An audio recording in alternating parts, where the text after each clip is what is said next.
Hey, this is Shannon, and welcome to this Wednesday Word. I am so privileged to be able to actually be speaking to you from Charleston, South Carolina. Last week, wow, what a week it was. Many of you keep up with what's going on in my life, and as you know, I lost a very dear friend on Monday, and then I lost my music mentor and longtime mentor on Friday. And so that was a really tough week for me, but just like I wrote in my Tuesday thought this morning, if you follow that on Facebook, I talked a little bit about how Sunday is coming.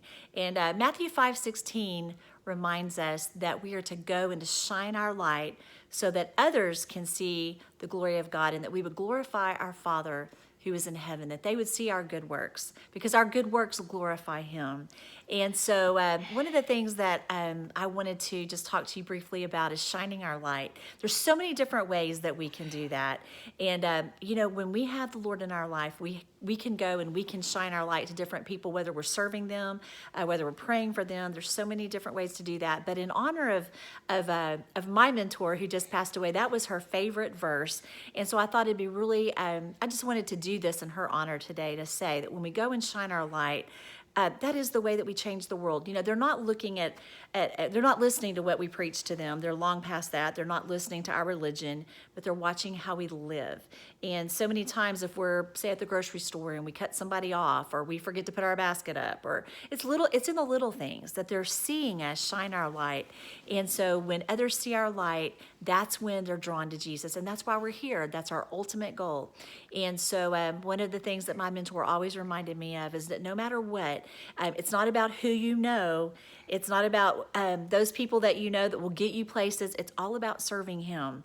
And so she was a prime example of shining her light. And one of the things that she always did, she just smiled. It's just as simple as a smile a lot of times. It's telling people that you love them.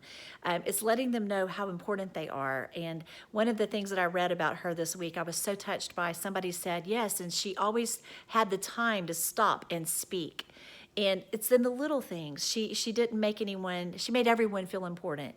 And so this week, I just want to encourage you and remind you to shine your light. You never know who that light is shining on that needs that, who may not have had anyone tell them about the Lord, who may not have had anyone shine a light for them this week. And just give them a smile. Just remind them that they're loved. Show them Jesus. They're not listening to us preach to them, but they are listening to how we live. And so as a result of last week, even though it was tough, my Sunday came, and we had a little baby born this week named Julian Aaron. And I get to be here today with my other grandson, who I got to watch be born 3 years ago as well. And he knows how to shine his light. James, come tell them this real quick.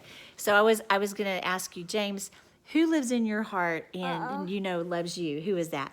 Jesus. Yeah, it's Jesus. So James knows how to shine his light for Jesus. So hey, I encourage you to go out and shine your light for Jesus. Thanks for tuning in, and I'll look forward to catching up with you next Wednesday. God bless.